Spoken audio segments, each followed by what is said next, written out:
Bienvenue dans cette nouvelle histoire d'amour. Si vous aimez les récits romantiques comme celui-ci, pensez à vous abonner et à activer la cloche pour ne rien manquer. Amélie, jeune architecte talentueuse installée à Paris, mène une vie rythmée par les chantiers et les maquettes. Ses journées s'achèvent souvent tard, entre plans à corriger et appels de clients exigeants. Un soir d'automne, alors que la pluie fine frappe les vitres de son atelier, elle reçoit un message de sa mère. Le texte dit « Dimanche, dîner familial important. Les investisseurs seront présents. Viens accompagner. » Amélie relit les mots plusieurs fois, surprise et légèrement inquiète.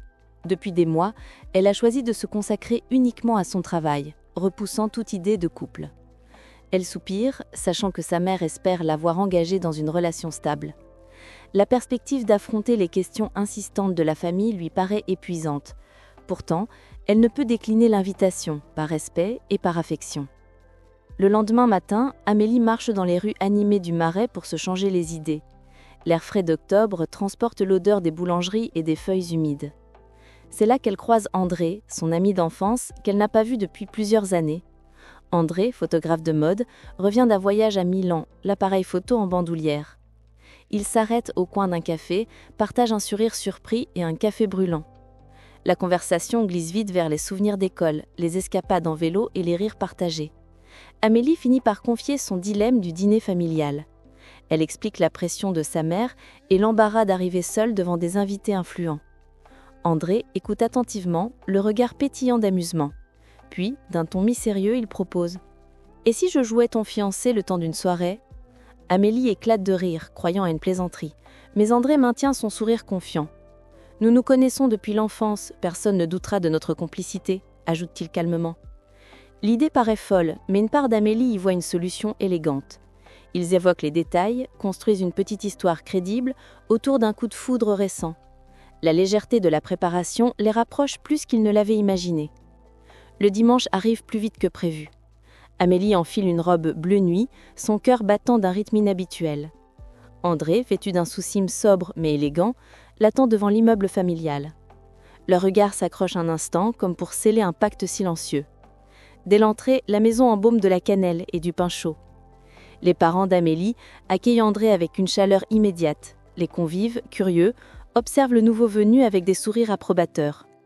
André répond aux questions avec aisance, racontant de fausses anecdotes qu'ils avaient répétées.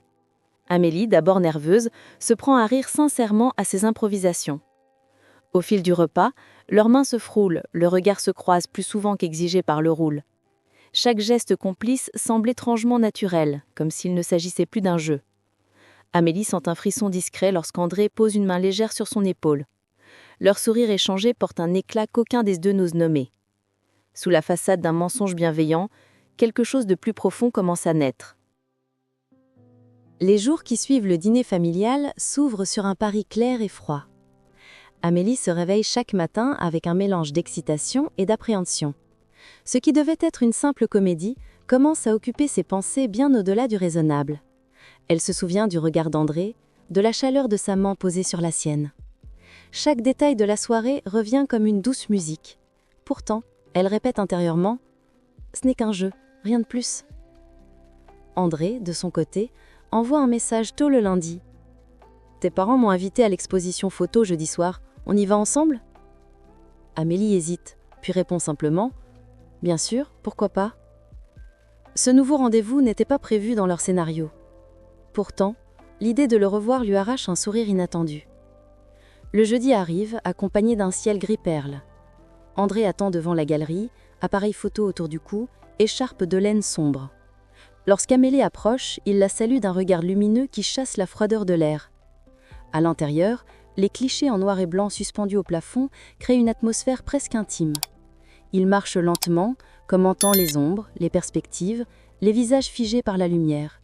Par moments, leurs mains se frôlent et aucun d'eux ne cherche à s'éloigner. Après l'exposition, ils décident de prolonger la soirée dans un petit bistrot du quartier latin. Le serveur apporte du vin rouge, la lumière des bougies danse sur la table. Il rit de souvenirs d'enfance, les étés passés au bord de la mer, les secrets d'adolescence. André raconte ses voyages, les nuits passées à capturer la ville endormie. Amélie parle de ses projets d'architecture, de ses rêves de bâtir des maisons baignées de soleil. Le temps semble se plier autour d'eux, laissant place à une bulle douce et fragile. Au moment de se séparer, la pluie recommence à tomber. André lui propose de la raccompagner. Sous le parapluie étroit, leurs épaules se touchent, leurs pas se synchronisent naturellement. Arrivés devant la porte d'Amilly, ils restent silencieux, incapables de rompre l'instant. Leurs regards se croisent, une tension douce se glisse entre eux. André lève doucement la main, effleure une mèche de cheveux mouillés sur son front. Le geste est tendre, presque instinctif, et Amélie sent son cœur battre plus vite. Les jours suivants, les invitations se multiplient. Un café improvisé après le travail, une balade au marché aux fleurs, un film projeté en plein air. Chaque rencontre, d'abord simple prolongation de leurs mensonges, devient une évidence. Leurs conversations se font plus profondes, abordant les espoirs, les peurs, les souvenirs douloureux. Amélie découvre la patience d'André, son humour discret, la façon dont il écoute vraiment. André admire la détermination d'Amélie, sa manière de voir la beauté dans chaque détail de la ville. Pourtant, une inquiétude se glisse dans l'esprit d'Amélie. Elle craint le moment où il faudra révéler la vérité à leurs proches. Elle redoute de confondre le jeu et la réalité, de se perdre dans ce qu'ils ont inventé. Un soir, après une longue journée, elle l'avoue d'une voix hésitante. « Et si tout cela nous échappait, André? Ce n'était qu'une comédie au départ ?» Il la regarde longuement, les yeux doux mais sérieux. « Peut-être que ce qui a commencé comme une comédie est devenu plus grand que nous ?»